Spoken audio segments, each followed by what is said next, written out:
All right, welcome everybody to our latest Between the Races podcast on the mxvice network. Thank you everyone for listening and supporting the site. We really appreciate it. We first like to thank our sponsors in Fly Racing, Monster Energy, Fox, Parts Europe, Scott, Bell Helmets, Acherbys, ASU Performance, Kawasaki UK, KTM UK, O'Neill, and of course, Even Strokes for all their incredible support, as without them, none of this would be possible. All right, for this episode, we have another Whiskey Throttle times MXvice collaboration, as I'm joined by a special guest, Whiskey Throttle Editor at Large, Jeff Beaver. How's life, and thanks for joining us, mate? Hey, thanks for having me on, man. Life's good, man. It's sunny and 75 Fahrenheit here in Southern California, and got a busy week coming up.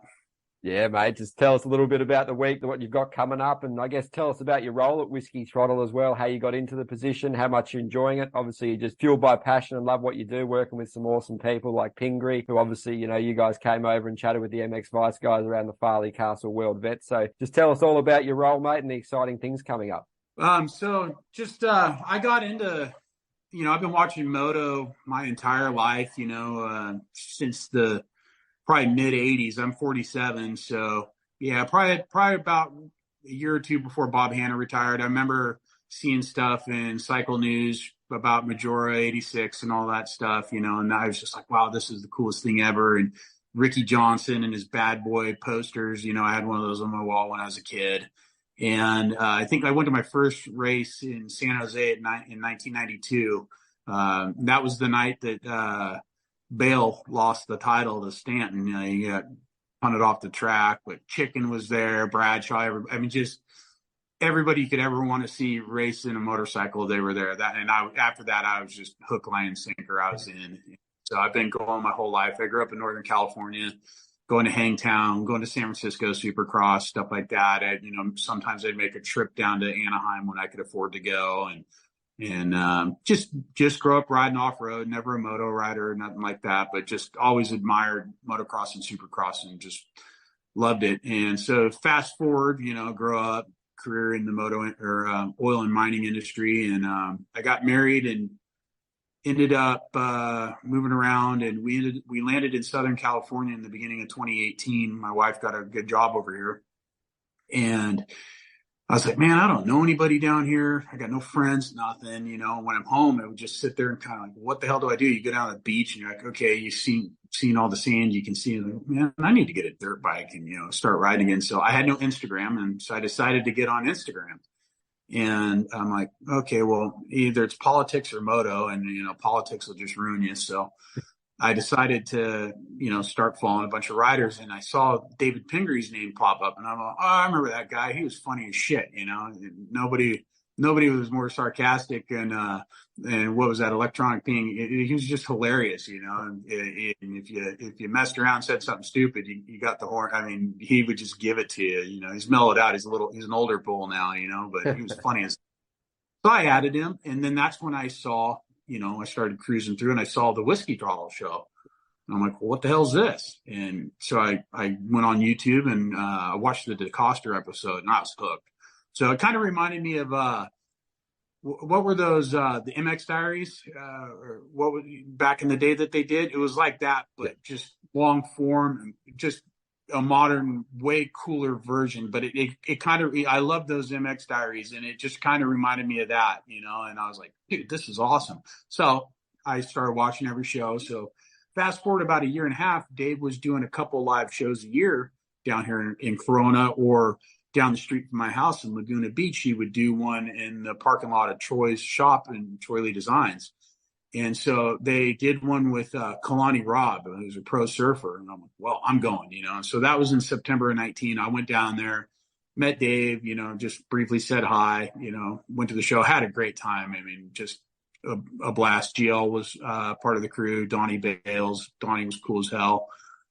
So ended up just, every time a live show would come up, I'd go to those, and I went to Terry Hart's, Ricky Carmichael's, and it was cool. I won a set of wheels for my truck at Ricky's show, and so that was pretty awesome. That made my day. But and then right after that, COVID hit, so Dave kind of, seeing I was a regular around there, and I didn't cause a ruckus or whatever. And, I was having a good time, and, we'd shoot the shit a little bit, but nothing much. And then coronavirus hit. Right. So,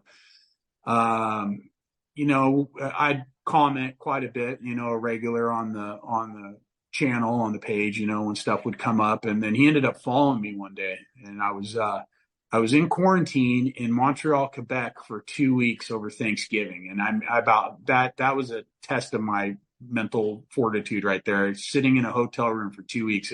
If I didn't have a little patio outside to go out and get fresh air, I think I would have hucked myself through the window probably. But so I was just sitting there, looking on Instagram one day, and he added me. I'm like, oh, that's pretty cool, So our friendship just kind of grew from there through the pandemic. And I ended up during the Brian Deegan taping. If you ever go see that, I ended up winning an OGO bag. It was like one of those contests where you buy a T-shirt, and if you're the 14th person, well, I got lucky and I won a big OGO gear bag.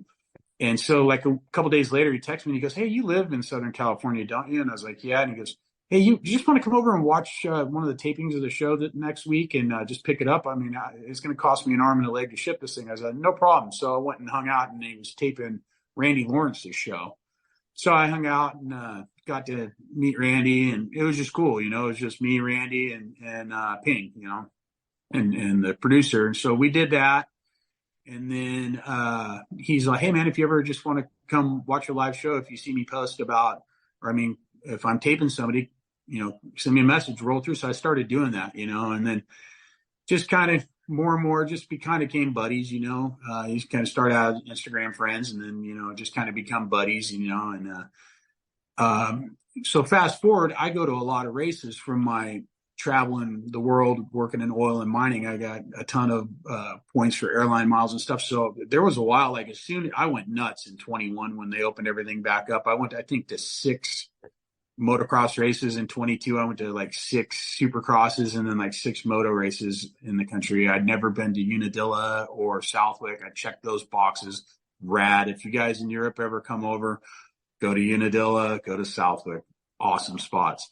Australia, wherever you're all coming from. If you're going to come to America, those 2 places are out on the West Coast. Washougal for a national, you're not going to be disappointed. They're just rad.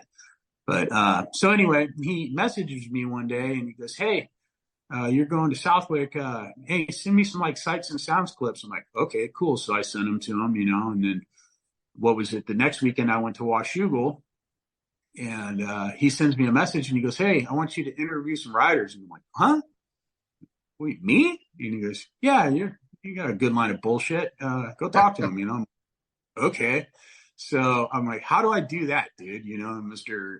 Former pro guy, how do I do this? So he tells me kind of how to go about getting the interviews. And so I went up and shit that weekend. I interviewed Jet, Hunter, Sexton. I went to everybody. And if you know me, I'm not afraid to talk to anybody. I don't give a shit. I'll go talk to anybody at any time. And, I got Dungy, he was there, I got everybody, and he was like, man, this is good. I'm like, cool. And so 2 weeks later, I went to Unadilla and then did a bunch of other stuff. So I've just kind of worked my way in, and anytime I was in an event, I would do stuff like that. Going to Hill Jam up in Oregon with the Hill Brothers, that place is insane, fun as hell, great people, good times, go to that. I kind of covered that. And then, just kind of ended up being part of the crew, and really probably about the last year and a half, it's been solid Whiskey Throttle, and just kind of handle everything day to day, that he needs me to handle, making sure that we got schedules. I help him with that stuff, getting parts for bikes. One of the things I took on that I really love doing, I love working on dirt bikes. So I'll sit in my garage, and any of the media bikes we get and we build, I'm pretty much doing the majority of those. And I've got some trainings from some buddies who are factory race mechanics who showed me how to properly race prep a bike, and one of our guys, Bruce Murata, you need to get him on here. That guy's rad. He's going to be racing the NGPC series next year, which is kind of our off-road on the West Coast series, right? And when I got that task, I was like, Well, that's a little bit different than doing a media bike that Ping's going to ride a couple sections or laps. This guy's going to be going hard, wide open for 45 minutes. I don't want the wheel to fall off and be like, oh man, I killed Bruce. This sucks. So I reached out to some homies and they got me some good training recently. And so now I've really got a good handle on what the factory guys do to the bikes to make sure that they stay together. And I'll be doing that with our bikes. And I just love putting them together and putting the parts on and getting them dialed and just like, yeah, dude, that. And then you just sit back and you're like, oh man, that bike's badass. And then Ping goes and rips it, or Bruce goes and rips it. So, but anyway, that's how I ended up being part of Whiskey Throttle Media. I really honestly Forrest Gumped my way into it. You know what I mean? If you would ask me in 2018 what I'd be doing in the end of 2023, I'd tell you I'd be crawling through a refinery somewhere, not doing this, still doing the refining stuff. In fact, it's funny how many people in that industry, in the mining and refining industry, are moto fans, and they're like, how in the hell did you end up, you son of a bitch? And then now it's like, are you still working on oil and mining? Yes, I am. I just had a surgery. So I had a spine surgery about 3 weeks ago to clean up some stuff when I broke my back 25 years ago. So off for a little while, rehabbing and just not traveling. But come January, I'm going to get back after it. So it kind of sucks because, you want to go work in a refinery, or you want to go work at the motocross track. Well, I want to go work at the motocross track. Refinery pays the bills. So, that's kind of the hard part, but you got to balance it, right? But, I think anybody in the moto community, if you're a moto fan or working in it, you absolutely love motocross, and you'll make it work. My poor wife, I've got a saint for a wife, because she's like, what are you doing? I'm like, I'm having fun, and that's what it all comes down to, about having fun.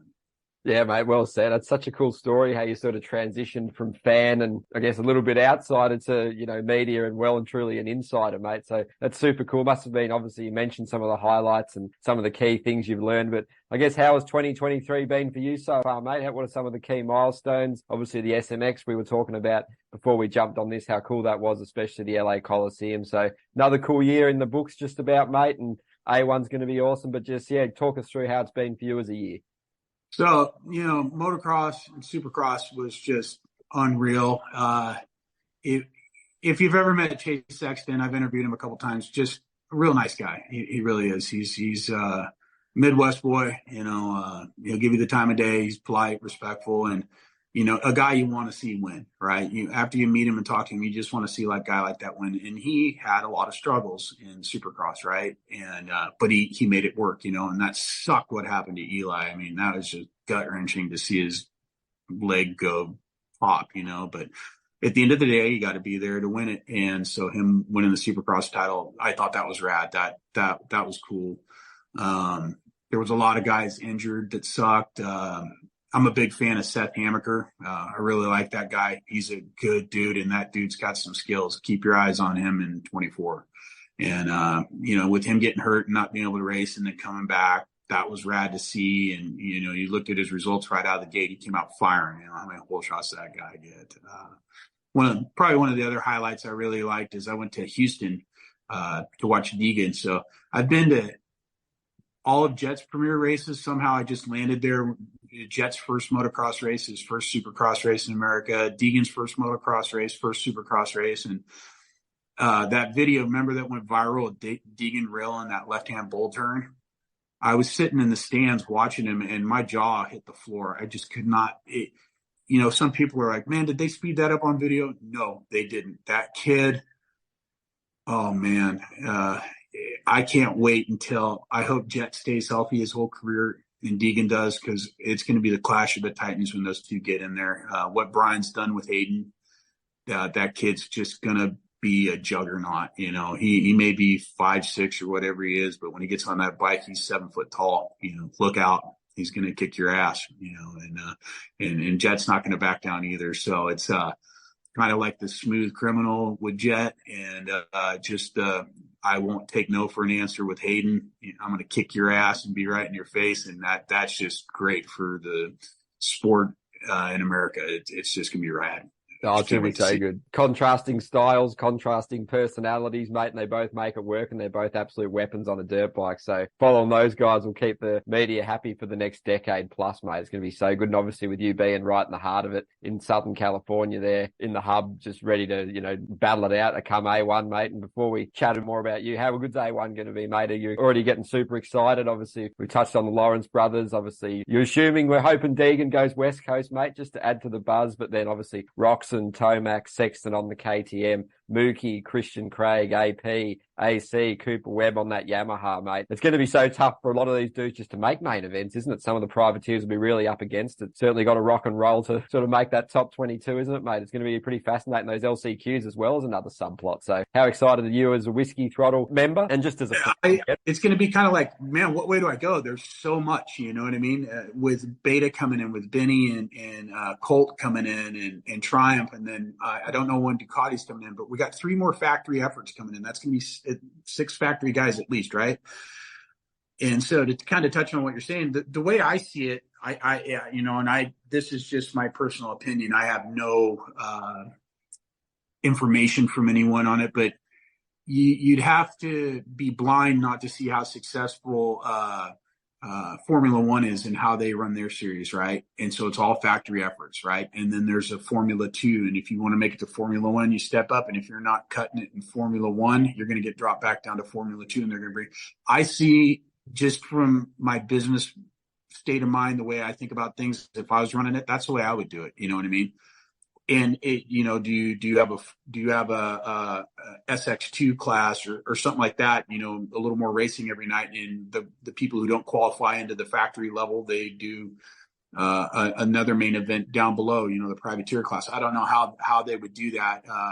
You know, it bodes well for arena cross. You know, if guys aren't going to make it into the mains and supercross, they're going to go to arena cross, and the arena cross series is exciting as hell. I mean, we got J-Law coming back out. I don't know if you've seen the post he put up the other day, but I'll give $500 to anybody who could knock me down twice in the season and then finish the main ahead of me. I mean, come on, dude. We got J-Law back. So you're going to see arena cross blow up. But I just to me, I see that. I think that's the only way it stays viable. You know, if you're going to have all those factory efforts, you are going to have some factory guys that aren't qualifying. So what happens to the privateers? And the privateers are the heart of the sport, right?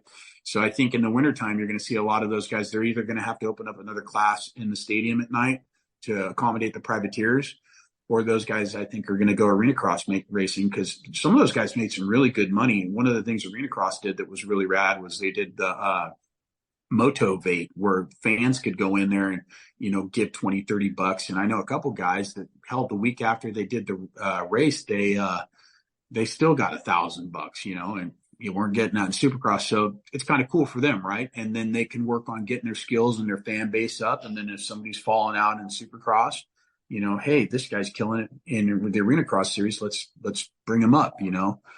To me, I think that's the way it's going to go. I think that's kind of a natural flow, and it makes sense. And then motocross, you know, you got all those gates, you know, it kind of would stay the same way, you know. And you need the privateers in the sport. I mean, they're the beating heart of it, right? Without the privateers coming up, you got nobody to race against. Then you just got 3 guys at a practice track running fast laps. Nobody's going to watch that, right? So that, I'm glad I'm not, you know, Davey and the guys at Feld right now having to figure out what the hell to do, because you need to keep those people involved in coming in and in racing where it dies, right? But yeah, to me, that's just the way I see it going. But I think the state of the sport's really healthy right now with World Supercross coming in and us getting the SMX rounds. I mean, it was so rad to see the transparency on the payouts. I can't remember if it went to the teams paid it out, or went directly to the rider, whatever. But the money was there, and for whatever reason, it's finally there. But it's good. It's progress for the sport, and everybody wins on it. And Feld couldn't have asked for a better outcome on the SMX, you know, finishing up at LA. I mean, there was a buzz around the stadium that night. It was like static electricity everywhere. It was pretty awesome. Yeah, mate, obviously so many events going on there and so much happening. And obviously with the track itself and the format, it certainly created an interesting sort of, you know, series, really, didn't it, that SMX? So were you a fan of the double points, triple points? And I guess it's interesting what you're saying about the format for Supercross and motocross maybe needing a tweaking. in the future, mate. So it's certainly exciting conversations to have, interesting putting them into place. But, you know, it's pretty impressive that, you know, Feld and MX Sports have come together in the first place to do this SMX series, because obviously there's a lot of different stakeholders and they want to always promote their own product. So coming together, it's a pretty cool development. And, you know, there's a great TV package associated with it that's come from it. And, you know, joining forces, it can only be seen as a good thing for motocross and supercross in America, just to elevate it even further than it already is, because it already is like the mecca of motocross in the world, isn't it? Yeah, I mean, I like the tripling of the points, because if you had a bad weekend in the first round and you did pretty good the second round and absolutely killed it in the third, you know, it kind of washes it away. So it incentivizes you to do better towards the end, you know, because if you do great the first round and the second round and bomb the third round, you're up the creek, right? So it made things very, very interesting. I mean, I think everybody wanted to see the Sexton and Roxon and Jet battle, and then the Deegan thing. You know, that sucks that Hunter got hurt. You know, yeah, I would have loved to see how that night would have worked out, but you know, Shimoda, he gave him the business that first race. You know, Shimoda's the real deal. He's gonna be a factor next year, and I like how Hayden went back and just got himself together and did what he needed to do. You know, he did what a champion does. You know, he got his ass kicked in that first moto, and he took his licks and came back and swung for the fences and came out on top. That's American as it gets right there. You know, Yeah, absolutely, mate. Flip, but he was on top of the box, right?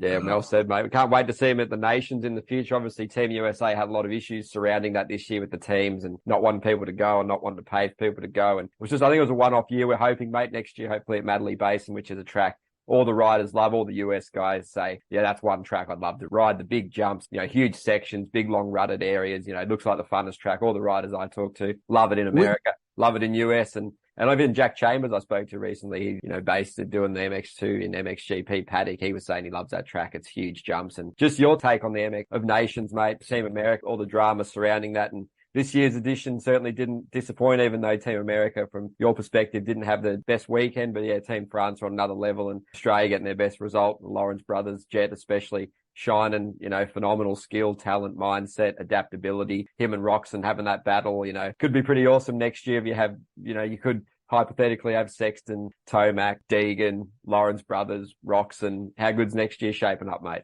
I think it's going to be awesome. And, you know, we do need to figure out how to field an American team. I mean, in the 80s, we were untouchable.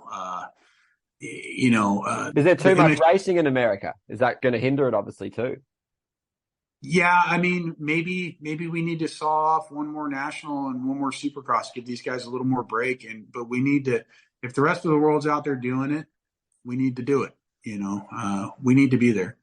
And that's my opinion. You know, I'll tell a little David Bailey story that I think is pretty cool about Majora in '86. We were at a benefit a couple years ago for when Mickey Diamond got hurt, and we're at pole position in Corona, California.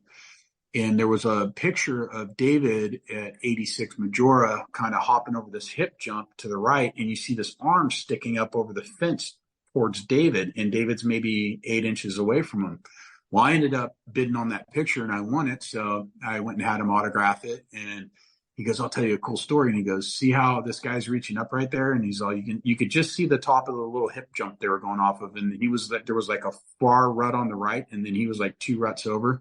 And he goes, I had to move over. And I go, why? And he goes, because those crazy bastards were trying to grab us off our bikes, you know, and you weren't shit, right? You know, and I was like, no way. And he goes, yeah, those fans are just insane over there, dude. They're all about it, you know. And I was like, whoa, that's pretty cool, you know. So the motocross to nations matters, right? You know, and so I want to see America there. I want to see us field our best. And, you know, Christian coming off the couch with that injury like that and representing us, that's badass right there. And RJ, you know, that guy's dangerous at any time. And then, hey, send an AP over there to represent America. I don't care if he had 2 broken legs and 2 broken arms. Just send him over there, dude. We're going to be happy. You know, that guy just has a glowing neon light above his head that just screams America, you know, and we love, the guy's just great, you know. So Winning it last year, that was unbelievable.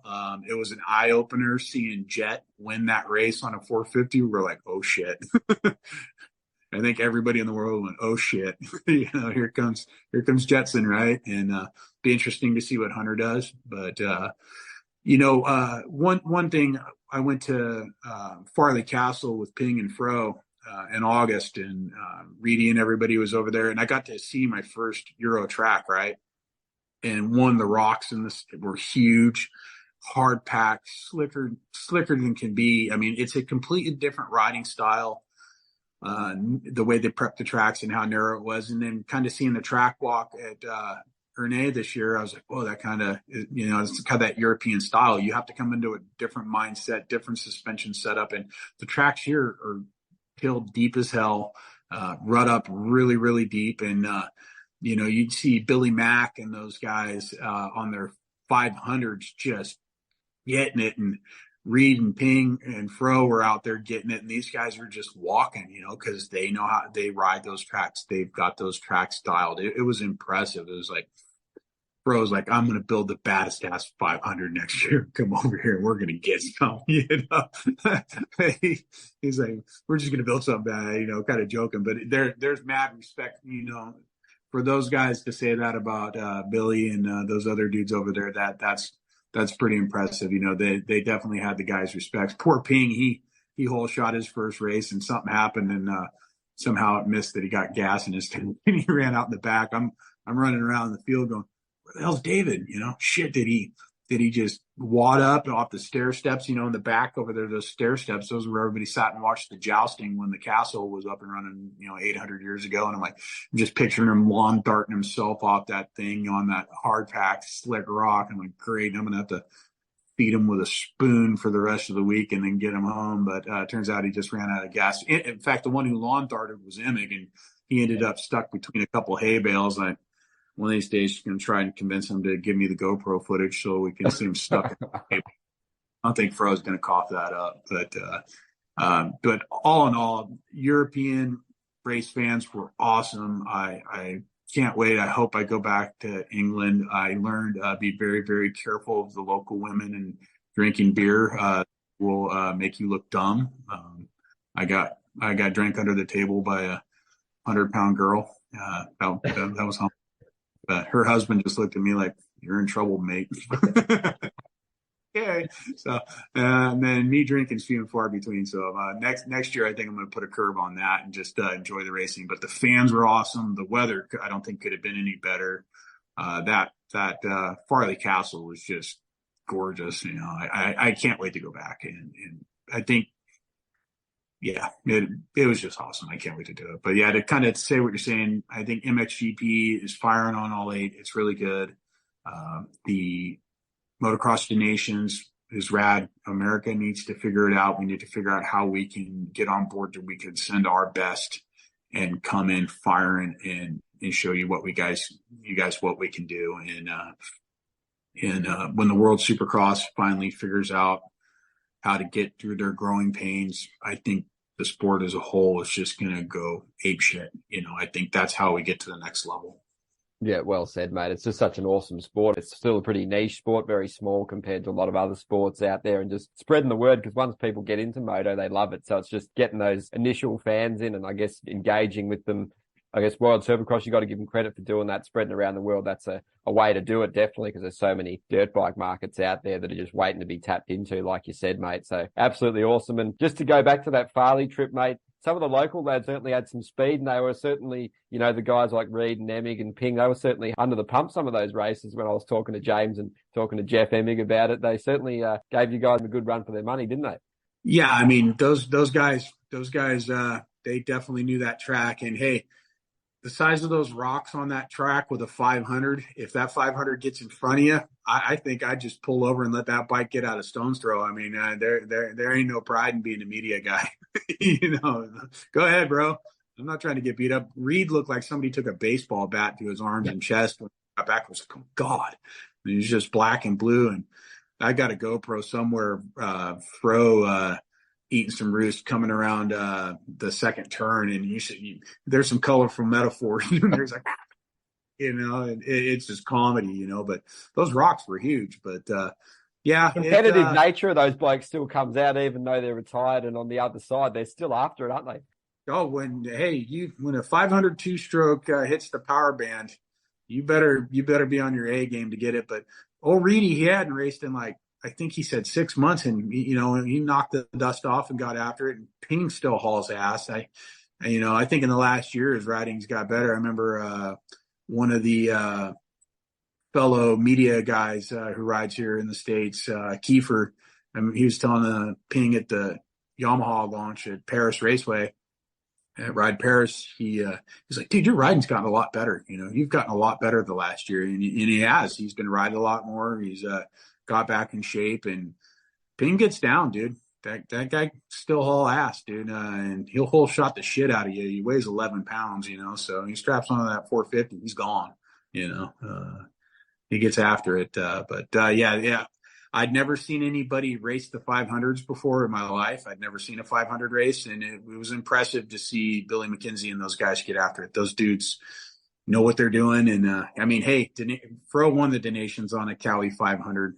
He knows his way around a 500. I'd love to see Fro get on a 500 next year out there and train and get ready for it, and see if the old man still got something for Billy Mack and those guys, So Fro hadn't forgot how to ride a bike. Oh yeah, mate. There's some serious heavy hitters there, and it's cool that they're going to these events, and fans just love it. They're just lapping it up. It's not every day they get to see their heroes like that. And I guess it's pretty cool for you as well, mate. It must be so awesome for you working with someone like Ping, and so much to learn. He's such a heavy hitter in the industry. He's kind of been and done everything. So you must just sort of pinch yourself, one, at being able to work with someone like that, and two, at doing the job you do, being able to talk to all the riders and industry people. It's pretty awesome. I know I do. It's sort of incredible, really. It's a great opportunity. I'm always grateful for James for allowing me to do it and handing me the role. So it's a similar position for you, I guess, too, mate. Yeah, I mean, it's a trip, dude. Sometimes I'm like, wow, I can't believe I'm doing this. I remember not too long after Red Bull Straight Rhythm, we built that. We worked, that was David's 250 that Roxon rode, and Mitch built it, and, it was Dave's bike. And we had the Road to Recovery golf tournament in Temecula. We had it sitting out there, and Dave just had too much shit. And he goes, hey, take this thing home. Cause the next night we were doing, Bob Hanna's show at, Glen Helen. So I'm driving down the highway, and I'm like, I can't believe this guy gave me this 250 two-stroke. And at the time, Straight Rhythm was maybe like a month before that. That was probably the most popular 250 two-stroke in the world at that time. And that thing's in the bed of my truck. And I'm like, this guy's out of his goddamn mind. Let me take this thing. I just first started with him, and I had never been more nervous in my life driving down the road in my truck. And it was funny. The next day I was driving up to Glen Helen with it. And the closer I got to the track, people would, especially in big lifted trucks, would come by and then kind of hit the brakes and back up, and they'd get alongside my truck and looking, and I'd get thumbs up and shit. And then pulling into the track, I had to have the security guard kind of come stand around my Ford, and people were mobbing it. Could you get off my truck, please? Finally ended up kind of driving the wrong way on the track and pulling into this little back parking lot so people would leave my car alone. But, yeah, it's been crazy, some of the stuff, and some of the people I've met. In fact, probably a week ago, 2 weeks ago, we went up to LACR to film a 50th anniversary Yamaha, 50th anniversary edition Yamaha. And Gary Jones was nice enough to lend us a 1974 YZ250, which you guys got to go check that on Whiskey Throttle's YouTube channel. Our new guy, Nate, did something rad.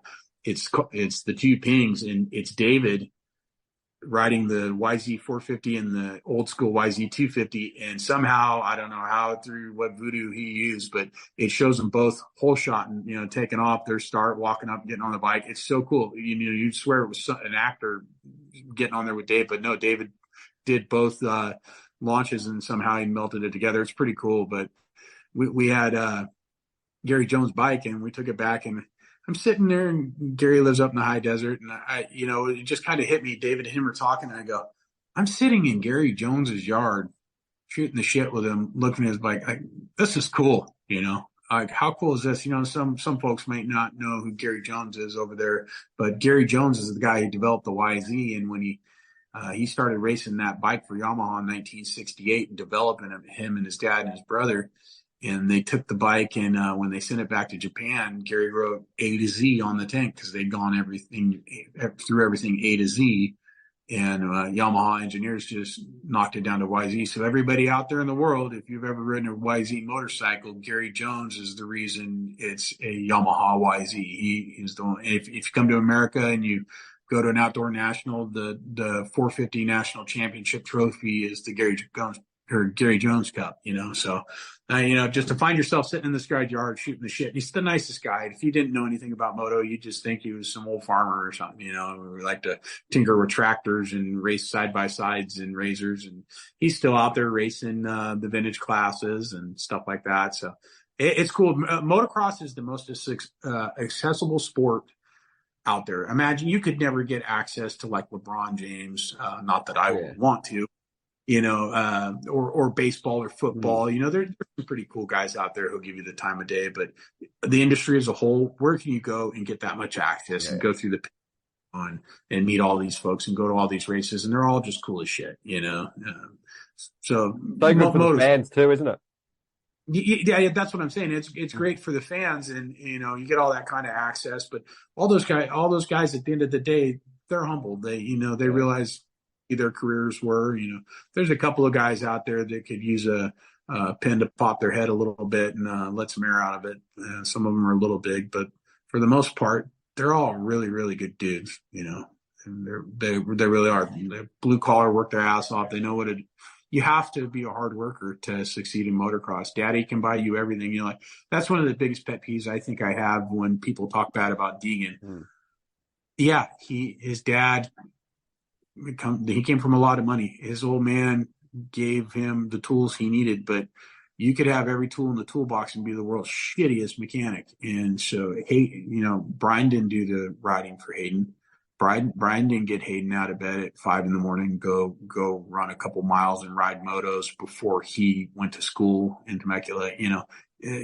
Nobody did the work for him. He did the work. He deserves everything he's got, So even the guys at the very, very top, they've got that blue collar mentality. You've got to work your ass off. And I think that draws a lot of people to it, Yeah, it's sort of quite relatable in many ways, isn't it? Working so hard to make it happen for yourself, and the mindset's got to be there, which is something you got to admire about Deegan as well, because you can't cheat it or you can't fake it. The work that he puts in shows on the track. So it's absolutely brutal. The work they go through, mate, they absolutely just kill themselves. They're just on the edge so often. Every time you put your leg over a bike, let alone doing the gym, doing the cycling, they're just really on the limit. And obviously that has consequences. They get sick quite often. The immune system's under a lot of pressure. Not got a lot of body weight, body fat, all this kind of stuff. So you got to admire them and respect them, mate. Even the privateers, they're just some of the best riders in the world. It's just like a joy to watch them, isn't it, mate? You see these guys in person, it's like mind blowing just to see how good they are. Even some of the local guys around the areas, it's just incredible, mate. So just to be able to watch them and seeing people succeed is really cool. And you can only really respect them, like you said, mate, in the grand scheme of things, because, they really don't get paid enough for what they do. Obviously, I covered soccer as well.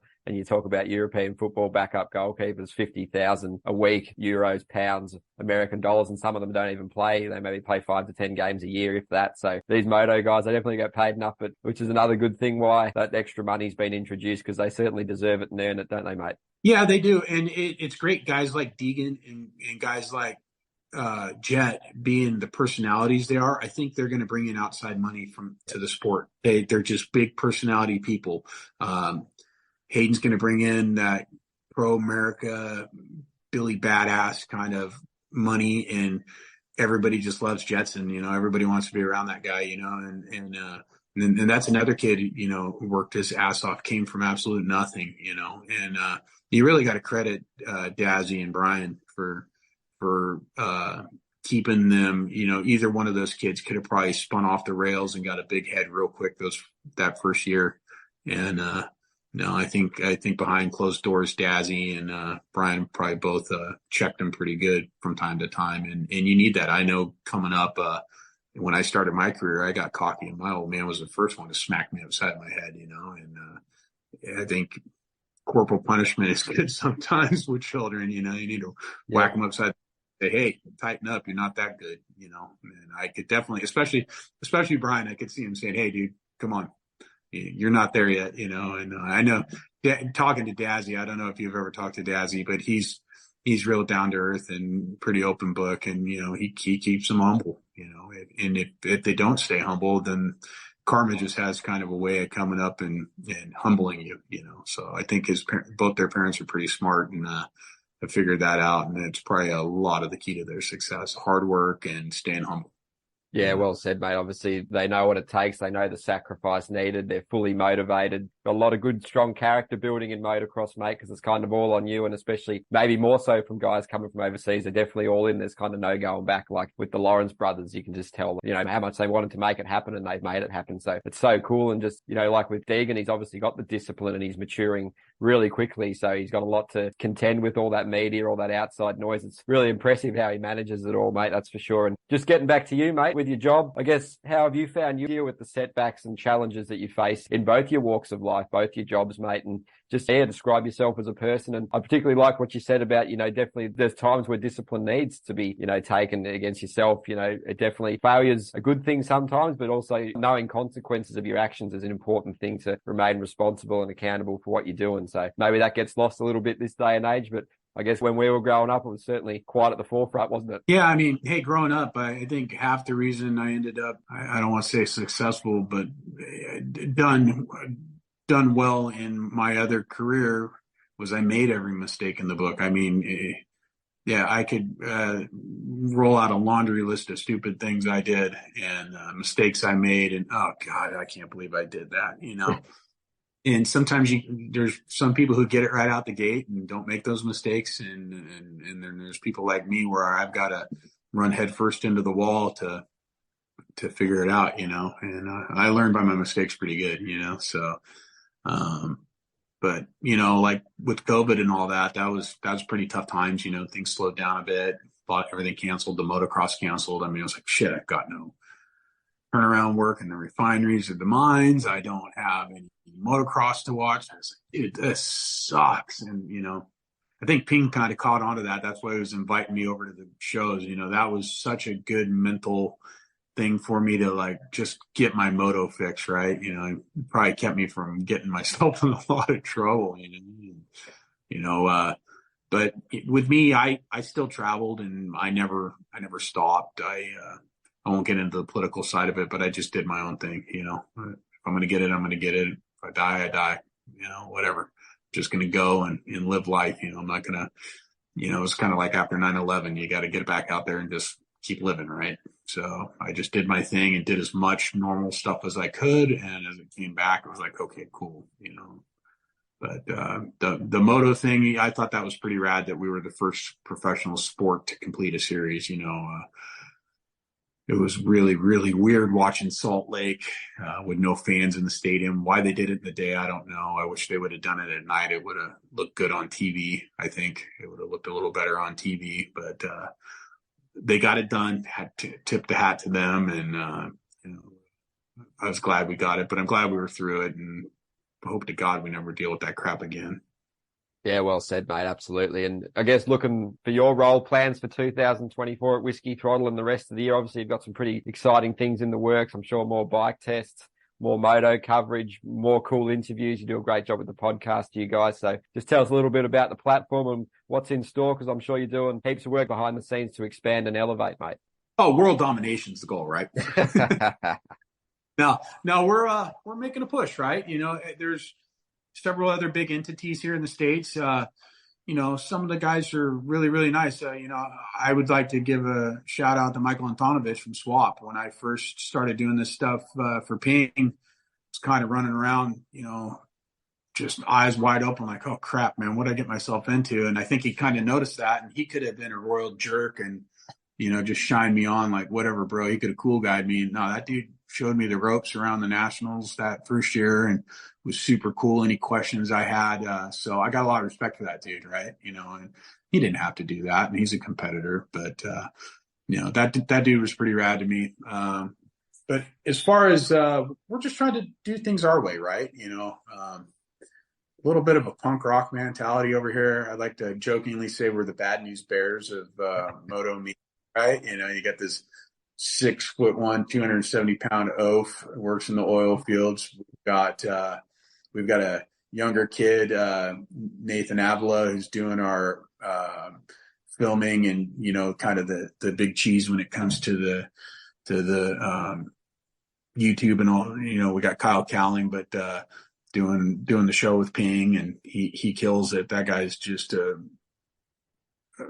complete professional with Kyle, and Nate's a protege of him, and he's got great style and vintage. And if you look at some of our recent YouTube stuff, I really, really like the way he's doing stuff. So, getting Nate on board and giving him the creative freedom and tools to do what he wants. I think he's a little eyes wide open running around with a guy like me and Ping, Ping in American motocross media, Ping's the only guy who was ever a factory racer or has a supercross win.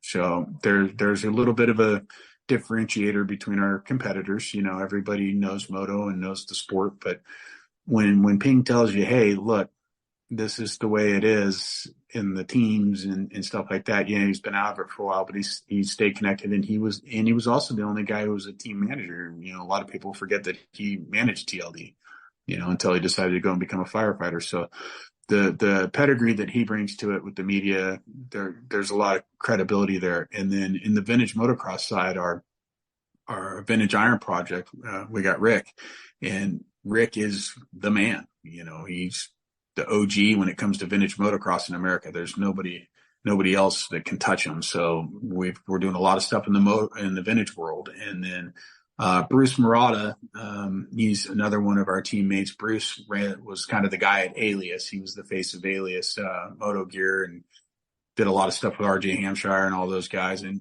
Bruce is, God bless him, he's probably the nicest guy you'll ever meet. I mean, if everywhere I go, Bruce Murata's working with you guys. Oh, Bruce is the man. I've heard that more times, and he's just a great dude. Just the most sincere person you've ever met in your life. And so we've just got a rad team, between Nate and Bruce and Rick. And I can't forget about Brent Bowser. Brent Bowser, he lives up in Bakersfield. He's an oil guy too, so I dig that dude. And he does our moto podcast for the Off-Road Rhetoric and the Amateur Spotlight. And he was kind of another guy who just hit Ping up, same kind of thing I did. He hit Ping up and, hey man, I want to get involved. He's just killing it. The guy is very well spoken, does very well on those pods, and he's just getting better every time he does it. So we're just all kind of coming together and growing together, and Ping's kind of like the quarterback, he's calling the plays, right?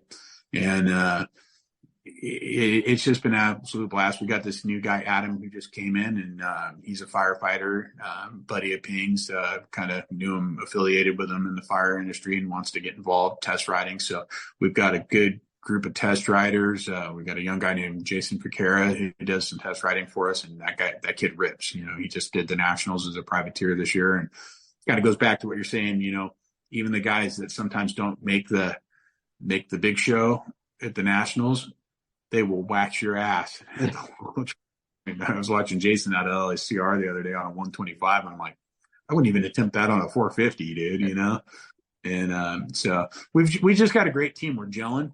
Everybody who's here now on the team is just gelling. We all get along. We talk all the time, coming up with ideas, and just try to hit things from different angles. I kind of look at it from like a boxing analogy. You don't just stand straight in front of somebody and punch them in the face. You better have an angle, right? Yep. And so, we come at things from different angles and different ways of doing things. And if people don't like it, cool. People like it. Hey, here we are, Whiskey Throttle Media, so, just having a blast. I think when you're having a good time, when you and your crew are having a good time, it's just infectious and it spreads. And that's got it. Sounds like the dynamic's pretty good, mate. It's kind of a no nonsense, but having fun. You guys convey your opinions and your messages really effectively, and you have a great crew. You've got the right people in place to do the job, and that's half the battle, isn't it, mate? And I guess all sharing that passion for motocross and what make Whiskey Throttle as good as it can be is kind of a recipe for success, isn't it? Yeah. That's it. And as long as I get to, pick on Ping a little bit and have a little fun with him and poke him and jab him, he pokes and jabs me all the time. Big oaf, it's just fun.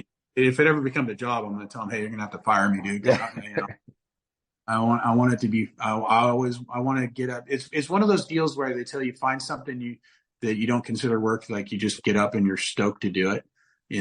I get up and I'm stoked to do it. When we get done here, I'm going to go down and meet, Ping and Lou and those guys at Elsinore, and we've got the Lake Elsinore Grand Prix coming up. It's the longest running off-road race in the United States. So we got the Lawrence Lewis and Ping got the rights to it this year, and we're going to run it. We're going to run it a little different than they've always historically run it in the past. But getting permits to run motorcycles through the city is just in the state of California. It's just not going to happen these days, right?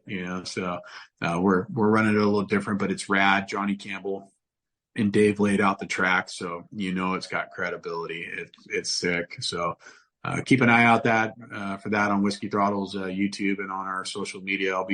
I do probably about 75% of the stuff we post on our social media. So if it sucks, blame me. If it's cool. But we'll be firing hard come probably Thursday through the weekend. We're gonna be just flooding everybody with off-road racing. But it's cool, man. We've got the guys here in America. We've got what do they call it? Warrior Built Foundation. They're right outside the gates in Elsinore, and a guy named Nick Mann started that. He was a Marine and did like a bike build and kind of built it into like a thing for vets, for combat vets, to have their brotherhood back, like kind of when they were in the service. And so they go race Baja. So those guys are getting ready for Baja right now. And said, hey, dude, we got a spot for a vendor spot. You want to send some people to race? We're all about the vets. I'm very pro America, pro veterans. Ping's the same way. I think everybody on our team is. If you took the time to fight for this country or serve this country, then I got time for you. And, so we got a couple spots out there for them to come race, just, VIP treatment. Come on, boys, have fun. So we got a first responders class for the vets, cops, firefighters. I think, Ping being a firefighter is probably going to make the cops wear like a clown helmet or something, Cops and firefighters in the States, they like to pick on each other pretty good. So I think if you're a cop and you're coming to race the MXG or the Elsinore GP, you're probably gonna have to wear like a clown wig or something. Ping was working on that, but otherwise. But we got that. We got a vintage race. We've got a 85 expert race. We got a dual sport race, which would be pretty rad. It's just a cool class, just a fun time. You don't have to have an AMA card. We're working on some stuff, but to do some really fun events. But we just want it to be fun. If you're coming to do something with Whiskey Throttle, just know you're gonna have a good goddamn time. Yeah. We're not. We keep it fun. That I'm not going to get out of bed and go do it unless I'm getting paid big bucks or I'm having a good time. Yeah. Cool. You can repay the respect and have that sense of community. And it's obviously that reciprocates through them too. And they're big fans of what you guys do, mate. So it should be a pretty cool weekend and really exciting plans you have ahead. I guess, looking ahead, mate, is there anything else for the end of the year that you've got your eye on particularly, or are you just sort of all guns blazing towards A1, mate? What I'm really looking forward to is just kind of doing this race and all the prep, going out and filming with guys doing prep for the Supercross race. There's a couple of guys out there that are thinking about dusting off the cobwebs and coming out of retirement that I've been talking to, and I'm hoping that they do that. That'd be cool to go film them and just go out to the tracks, going out to Hemet and all those places and watching the guys ride and just getting prepared and really diving into seeing how that really goes. That'll be interesting for me. This will be my first kind of year that I've really, really done that. And then at the end of the year, I'm heading to Hawaii. I'm going to Kauai on the 30th, and I'm going to go deep compress for a couple of days. And I kind of goofed up. I looked at it. My wife had us flying back on Saturday, and I'm one. I go, no, you're flying back with your family. I'm coming home on Friday. And she goes, why?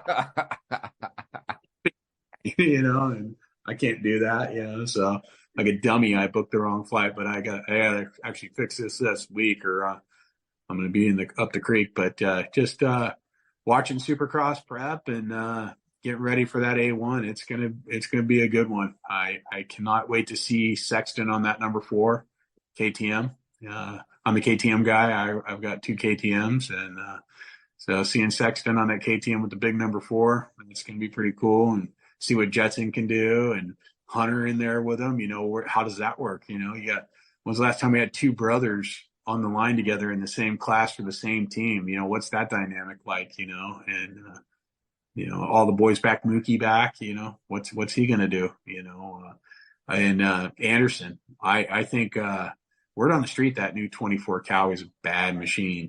I've heard some pretty good things about that. Like, I'd rather race this stock bike than, this thing's sick. Like Cowie, I think you're going to hear a lot of Cowie hit the mark with that 24 450, and see Anderson getting down and getting after it, and seeing Cirillo, he had that stuff with his arms, and it seemed like he was getting really better at the end of the Nationals. So hopefully he has a good off season and sorts that out. I mean, how could you not like Adam Cirillo, right? I'd love to see him get a win. I mean, he beat Eli at Monster Cup in 19, and that was rad. I've actually got one of his, I collect moto memorabilia, and one of my favorite jerseys I have one of the jerseys from that weekend from Monster Cup. Number Cirillo with the dirt on it, only 450 win he's got so far. Yeah. So pretty valuable little jersey. So part of me's like, oh, I hope that's the only thing. But the other part of me's like, nah, man, I want him to devalue this thing. Go get some dubs, Adam, because I think he's earned it. He really earned my respect a lot when he yard sailed himself in Vegas, and instead of being a pussy and leaving that bike in a hulk and walking off and going back to the pits, he rode a mangled ass bike back and finished the race like a man. He got on the camera, he was tearing up. Shit, I don't think any real man wouldn't have. You put that much effort and time in, and you got you're a couple laps from being the champion, and then just done. I'd have been bawling like a baby, but he earned my respect. And I think he earned a lot of people's respect in this country that day. He's a badass dude, and I want to see him get a dub. So just the buzz around 24 is just awesome. Can't wait to see it. Yeah, so many of these dudes have amazing stories and how they handle setbacks, and just they're throwing so much stuff, and to keep battling on like he does, mate. Obviously, he's getting paid and he's on a good team, but he doesn't have to do it. He wants to do it. He wants to win. He wants to be the best he can. So you always got to have the respect, like you said, mate. And I guess to close this one out, mate, because we could talk forever, but I guess if you had some advice for, any other people listening to this that might want to get into moto media and sort of chance their arm in the industry, obviously it's a lot of hard work. There's a lot of rejection with anything you do. You just got to keep trying and dealing with the failure, like you said, mate. So have you got any particular words of advice for anyone looking to do this thing for a job as well? Yeah, I mean, if you want to do it for the job, you better be ready to travel. And a day at the race, say if you want to go to a national, one of the things I did, I think I got the first picture of Hayden Deacon's race bike when he was number 438 at Ironman. And I got that picture and got it to Ping, and we got it up. I got the first picture, and there's a funny story I'll tell you offline about that one. But the early bird gets the worm. So I was at the track at 5:15 in the morning eating my breakfast. I don't like crowds. I don't like traffic. So I got there at 5:15. I ate my breakfast. I went and walked the track, got some cool pictures, and then I walked the pits. The early bird gets the worm. And I left there probably about 8 o'clock that night, went home, and then flew home the next day. There's no glory in it, and it's going to be hot. It's going to be dirty. You're going to walk 10, 12 miles a day at the track, up and down hills, hot. You're not going to watch the race. If you think you're going to go to the event as a media guy and see the race, no, you're not. You're going to watch it on TV the next day and go, oh, I missed that, But if you're going to get into moto media, you got to be a moto nut. Don't do it. Don't think you're going to be clout riding, because those people will sniff you out in 2 seconds flat and you're done. You've got to work. You've got to be about it. You got to work. You got to be super respectful. If you're not respectful, you're done. If you tell somebody you're going to do something, you better do it, because it'll be the last time you get to do it with that rider. So those guys have no tolerance for bullshit. Neither do I. And I think that's why we get along. Take the chance when it's presented to you and, make the most of it. Because like you said, mate, I remember talking to Jason Thomas, like he's got a really stacked schedule, does the TV stuff, does the fly racing stuff, so much in between. He joins us on the podcast, mxvice, quite regularly. He said, I guess a good piece of advice from him was never turn an opportunity down, because you never know when you're going to get it again. And it certainly resonates in moto more than most, because there aren't many opportunities out there. There's not many spaces available. So when you get it, make the most of it and put the hard yards in too, mate. Yeah, I mean, and that guy's killed it. He did a great job last summer. I mean, he does excellent. Wasn't a big fan of him when he was racing, but his media style, he's doing pretty good. He's very smart, knows the sport, and imagine if he just was kind of like, nah, I'm going to stay with the fly thing, And the one person I'd like to see back in moto media get back in is Daniel Blair. Daniel, if you're listening, come back. Not that Daniel's listening to Jeff. Oh, I got to hear Jeff Beaver's podcast playing. Who? But he did a fantastic job. I think that was in the moto industry. I think Daniel not being in there on the broadcast is a loss. That's a net loss for us, in my personal opinion. I'd love to see him back. They need to figure out a way to get him in there. I don't know why he's not in there. I don't care. But I think people out there, we want Daniel Blair back. He just killed it. Yeah, mate, he had so much good insight and just like sort of fun vibe, and he was always willing to have a laugh, and he would sort of get carried away with the moment too, mate, which is sort of, obviously there's different ways to approach jobs like that, but the professionalism is obviously key. But yeah, sometimes having that emotion is really awesome too, isn't it, mate? Yeah, that dude was rad. But yeah, if you want to get into it, you better be willing to work your ass off. That's all I got to say. Yeah, mate, well said. And I wanted to touch on, before we let you go, just some of the key influences on getting to where you are today. And if you want to thank anyone and tell the fans where they can follow you, Whiskey Throttle, and just check up all the awesome content you guys are producing. And yeah, it's been a blast having a chat, mate. Yeah, I got to thank Ping. Yeah, I think Ping and his wife and his kids for welcoming me in. They're like family now, and kids call me Uncle Jeff, and I'm like, oh, you're in trouble. But and I think they like having a big oaf running around, keeping the boys from coming up and talking to them. I kind of scare them off. But so it just fun, it kind of made a good buddies with Ping. I got to thank him, Bruce, Rick, Nate, everybody on the team. I got to thank them, all the racers and the riders for, in the teams and the mechanics for taking the time to talk to me. They're all busy. One more thing to touch on. Go on press day and talk to those guys. Race day, leave them the hell alone. On race day, you can come by and say hi, talk to them after the races. I'll give you a little advice from a media guy. Let them do their thing. It'll go a long way. But just thank the crew. Thank my wife for supporting me in doing this, because if it weren't for if the Colonel said no, I'd be sitting at home watching the TV, depressed as hell, taking Valium. I don't know what the hell I'd be doing. Drunk, drinking, eating Valium. But yeah, and thank you for you having me on, and getting my story out there. A lot of people ask me, how the hell did you get into this? And so I spend time telling that story. But I had a blast. I hope to come over to Australia sometime, and we'll go have a beer. We'll keep it at one beer. I'm not trying to have maybe we can talk James into getting you to come back to Farley next year. We'll have a good time, man. That was an absolute blast. We brought Crusty Demons and Dirtbag. Me and Ping and Fro ended up in a minivan on the start straight while James was shooting something. I'm like, drive out there. Let's, we were going to turn around and go. I'm like, dude, don't be a pussy. Drive down the start straight. He's all right. Yeah, fucking go for it. So we hauled ass down the start straight, and it was straight up Crusty Demons and Dirt getting sideways. I know James has got that film. He's got to have him send you that video, dude. You'll die. Your shit. Yeah, good times, good people, and thank you to everybody who's just given me the opportunity and the time of day. Yeah, mate, it's awesome. It's really cool to hear your story, and definitely respect to the wives, mate, because they're key players in what we do and all the support, and it's awesome, mate, and all the best for everything with Whiskey Throttle, and definitely been a blast having a chat to you, mate. We'll definitely get you back on to talk racing, do like a part 2, and I'm sure we could probably go on forever with this one, mate, because it's really interesting to hear your insights from America and working with so many heavy hitters and being like right deep in the industry where so much happening around where you guys are with all the teams and all the relationships you have, mate. It's really awesome to see. And yeah, we'll do it again soon, mate. Before we let you go, we'll thank the sponsors in Fly Racing, Monster Energy, Fox, Parts Europe, Scott, Bell Helmets, Acherbys, AS3 Performance, Kawasaki UK, KTM UK, O'Neill, and of course, Even Strokes for all their incredible support, as without them, none of this would be possible. All right. Thanks again, Jeff. Been a ripper chat, mate. We look forward to catching up again soon. Yeah. Thanks, man. Thanks for having me on. Thanks for everybody who took the time to listen. Cheers, mate. All the best.